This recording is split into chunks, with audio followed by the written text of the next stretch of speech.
दोस्तों, स्वागत है आपका हमारी साइकोलॉजी क्लासेस में। तो आज हम आपको बताने जा रहे हैं एक एग्जाम पेपर के बारे में जिसका नाम है कॉग्निटिव प्रोसेस। ठीक है, तो ये जो एग्जाम पेपर है साइकोलॉजी का है, एमए फर्स्ट सेमेस्टर का, दिसंबर 2015 का, दिसंबर 2015 का। ओके, तो यहाँ पे हम आपको बताएंगे, देखो यहाँ पे हम आपको दिखाएंगे एक एग्जाम पेपर और बताएंगे कितने नंबर का रहता है, क्या से क्वेश्चन आते हैं, कितने यूनिट होते हैं, वो सब चीज़ें हम आपको क्लियर करेंगे। ओके, तो यहाँ पे अब आप देखिए मैक्सिमम मार्क्स जो हैं 85 लिखे हुए हैं, कोष्टक में लिखा हुआ है फॉर रेगुलर स्टूडेंट, और इसमें जो मिनिमम पास मार्क्स लिखे हैं 29। ठीक है, इसके बाद लिखा है मैक्सिमम मार्क्स 100 और कोष्टक में लिखा है फॉर प्राइवेट स्टूडेंट, फिर कोष्टक बंद है और फिर लिखा हुआ है मिनिमम पास मार्क्स 34। ठीक है, तो यहाँ पे स्टूडेंट्स कुछ स्टूडेंट्स होते हैं जिनको कन्फ्यूज़न रहती है कि प्राइवेट स्टूडेंट रेगुलर स्टूडेंट जो है, अब हमें कैसे पता चले रेगुलर स्टूडेंट है मेरा 85 का 100 का।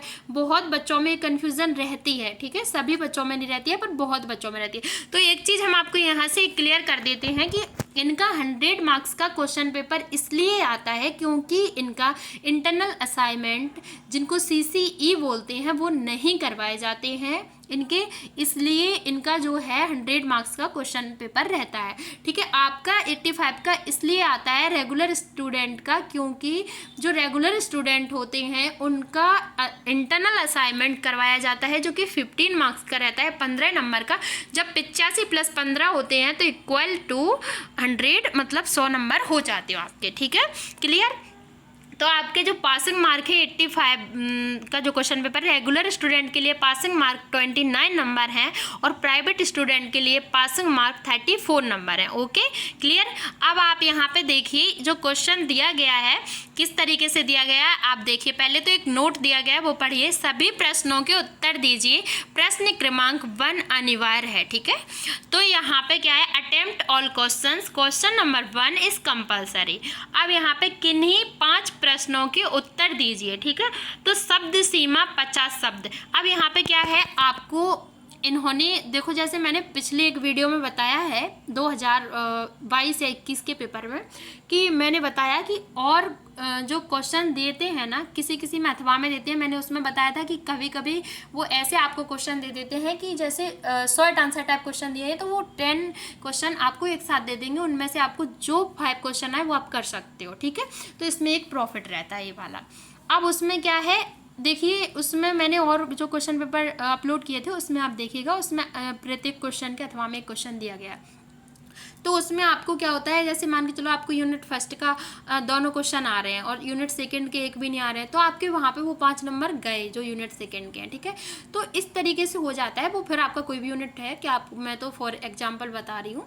ठीक है, तो यहाँ पे क्या है, यहाँ पे आपको एक प्रॉफिट है कि आपको जो 5 क्वेश्चन आ रहे हैं वो करिए। ठीक है, अब यहाँ पे आप देखिए कि क्वेश्चन कैसे पूछा गया है। इनकी वर्ड लिमिट है जो 50 शब्द की रहती है, जी शॉर्ट आंसर टाइप क्वेश्चन है ये, और जो दूसरे question long answer type question रहेंगे वो आपका 12 नंबर 12 नंबर का एक दिया जाएगा। ठीक है ना, तो ये कॉलेज यूनिवर्सिटी पर डिपेंड करता है कि वो आपको शॉर्ट आंसर टाइप कितने नंबर का देते हैं या लॉन्ग आंसर टाइप कितने का देते हैं, क्योंकि कुछ क्वेश्चन पेपर ऐसे थे जिनमें मैंने देखा, मैंने अपलोड किए कि उसमें 3 नंबर का क्वेश्चन पूछा गया है। ठीक है, जो शॉर्ट आंसर टाइप क्वेश्चन है वो 3 नंबर का पूछा गया, लॉन्ग आंसर टाइप क्वेश्चन है वो 12 नंबर का पूछा गया। ठीक है, तो सॉरी 14 नंबर का पूछा गया। अगर इधर 3 का पूछा है तो उधर 14 नंबर का पूछा है, मतलब अगर 3 नंबर का यहाँ पूछा है तो वहाँ पे 14 मार्क्स का पूछा है। तो इस तरीके से क्या है यहाँ पे। अब हम आपको बताएंगे, पहला क्वेश्चन रीड करके बताएंगे क्या दिया गया है। संज्ञानात्मक मनोविज्ञान की परिभाषा दें एवं संज्ञानात्मक प्रक्रियाओं की 5 विशेषताओं को लिखें। ठीक है, अब यहाँ पे आप देख लीजिए। और अब आते हैं दूसरे, देखो यहाँ पे जो इन्होंने नेक्स्ट क्वेश्चन है वो दिया है, कौन सा, संज्ञानात्मक मनोविज्ञान के उपागमों का उल्लेख करें। ठीक है ना, संज्ञानात्मक मनोविज्ञान के उपागमों का उल्लेख करें। और इन्होंने फिर नेक्स्ट क्वेश्चन पूछा है, उद्दीपक का गुण व्यक्ति के ध्यान को अपनी ओर खींचता है, क्या आप इस कथन से सहमत हैं। ठीक है ना, अब इसके नेक्स्ट इन्होंने पूछा है, व्यक्ति अपनी आदत एवं प्रशिक्षण के अनुसार ही उद्दीपकों पर ध्यान देते हैं, क्या यह कथन सत्य है। ठीक है। अब इन्होंने नेक्स्ट में बोला है, नेक्स्ट क्वेश्चन देखते हैं, प्रत्यक्षीकरण एक चयनात्मक प्रक्रिया है, समझाइए। ठीक है, तो यहाँ पे इन्होंने देखो perception is a selective process, explain. ठीक है, प्रत्यक्षण में मानसिक वृत्ति को समझाइए, इन नेक्स्ट क्वेश्चन है। ठीक है, तो यहाँ पे explain the mental set in perception. अब यहाँ पे आते हैं नेक्स्ट क्वेश्चन जो कि इन्होंने पूछा है, प्रतिमाओं को समझाइए। ठीक है, और दूसरा जो नेक्स्ट क्वेश्चन है वो संज्ञानात्मक मैप्स को समझाइए। ठीक है, और इसमें जो नेक्स्ट क्वेश्चन है वो इन्होंने पूछा है, रचना प्रभाव समझाइए। ठीक है, नेक्स्ट क्वेश्चन है तो इन्होंने पूछा है, निर्णयों में अति विश्वास समझाइए। ठीक है, explain over confidence in decision making. तो यहाँ पे अब आपका आता है लॉन्ग आंसर टाइप क्वेश्चन, आपके शॉर्ट आंसर टाइप क्वेश्चन यहाँ समाप्त होते हैं। ठीक है, यहाँ पे देखिए 10 नंबर पे आपका ये वाला निर्णयों में अति विश्वास समझाइए, ये लास्ट क्वेश्चन था। ठीक है, इनमें से आपको कोई भी 5 करना कंपलसरी थे। अब आप यहाँ पे आइए, यहाँ पे देखिए संज्ञानात्मक मनोविज्ञान के इतिहास पर संक्षिप्त रूप से प्रकाश डालें। देखो यहाँ पे जो 12 लिखा हुआ है क्वेश्चन के सामने वो ये है कि 12 मार्क्स का आपका 1 नंबर है। ठीक है, सॉरी 12 मार्क्स का आपका 1 क्वेश्चन है। ओके, तो अब यहाँ पे आप देखिए अथवा में क्या पूछा है, संज्ञानात्मक मनोविज्ञान के सूचना संसाधन उपागम एवं संबंधवादी उपागम की विवेचना कीजिए। ठीक है, अब देखते हैं नेक्स्ट क्वेश्चन जो कि आपका यूनिट सेकेंड से होगा। यूनिट सेकेंड से जो यूनिट फर्स्ट के क्वेश्चन थे दोनों, देखिए यूनिट फर्स्ट से थे ये दोनों। ठीक है, अब आपका आएगा यूनिट सेकंड का। तो यूनिट सेकंड का कौन सा है, देखिए हम यूनिट सेकंड का आप दिखाते हैं।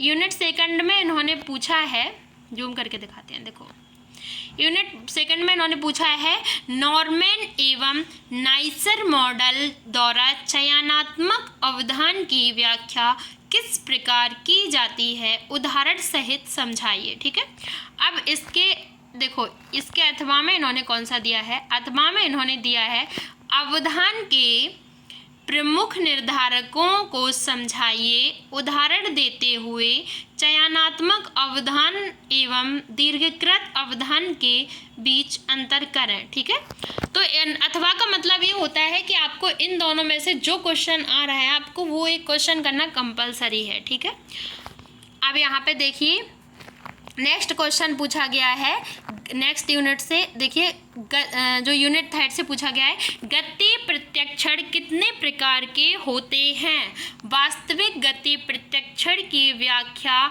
मनोवैज्ञानिकों द्वारा किस प्रकार की गई है। ठीक है, तो यहाँ पे इन्होंने अथवा में पूछा है, दूरी तथा गहराई प्रत्यक्षण में एक नेत्री एवं द्विनेत्री संकेतों के महत्व का वर्णन कीजिए। ठीक है, तो यहाँ पे अब आप देखिए, तो नेक्स्ट जो क्वेश्चन है जो यूनिट 3 का था, यूनिट 4 का बताते हैं। देखो सामान्यतागत अनुभूतियों की कुछ विशेषताओं की पृथक्करण को प्रतिमा कहा जाता है, मॉर्गन के कथन की व्याख्या कीजिए। ठीक है, अब इसके अथवा में इन्होंने एक क्वेश्चन पूछा है, अथवा में कौन सा क्वेश्चन पूछा है, अथवा में देखते हैं। अथवा में इन्होंने पूछा है, प्रतिमाओं में न्यूरोफिजियोलॉजिकल तर्कों का वर्णन कीजिए। ठीक है, तो जैसे आपको ये दोनों क्वेश्चन अथवा के दिख रहे हैं जो यूनिट 4 के हैं, इन दोनों में से आपको कोई एक करना जो आंसर देना है वो कंपलसरी है। ठीक है, तो आपको क्या है कि ऐसा नहीं करना कि आपको दोनों के आंसर आ रहे हैं तो आप दोनों लिख दो, ऐसा नहीं करना, आपको कोई एक करना है जो आपको बेस्ट लगे। ठीक है, तो अब आप देखिए यहाँ पे जो नेक्स्ट क्वेश्चन पूछा गया है यूनिट 5 से पूछा गया है आपका एक क्वेश्चन, जो निर्णयन स्वतः शोध 3 प्रकार का होता है, निष्कट व्याख्या कीजिए। निर्णयन स्वतः शोध 3 प्रकार का होता है, निष्कट व्याख्या कीजिए। ठीक है, अब यहाँ पे देखिए, यहाँ पे explain 3 types of decision making, निष्कट एक्सप्लेन। अथवा में इन्होंने पूछा है, स्तरण एवं समायोजन स्वतः शोध को उदाहरण सहित समझाइए। ठीक ठीक है। तो इस तरीके से आपके जो यूनिट 5 है, ये यूनिट 5 से क्वेश्चन पूछा गया है। तो मैंने सभी यूनिट से बताया है ना, तो इस तरीके से लॉन्ग आंसर टाइप और शॉर्ट आंसर टाइप पूछे गए हैं।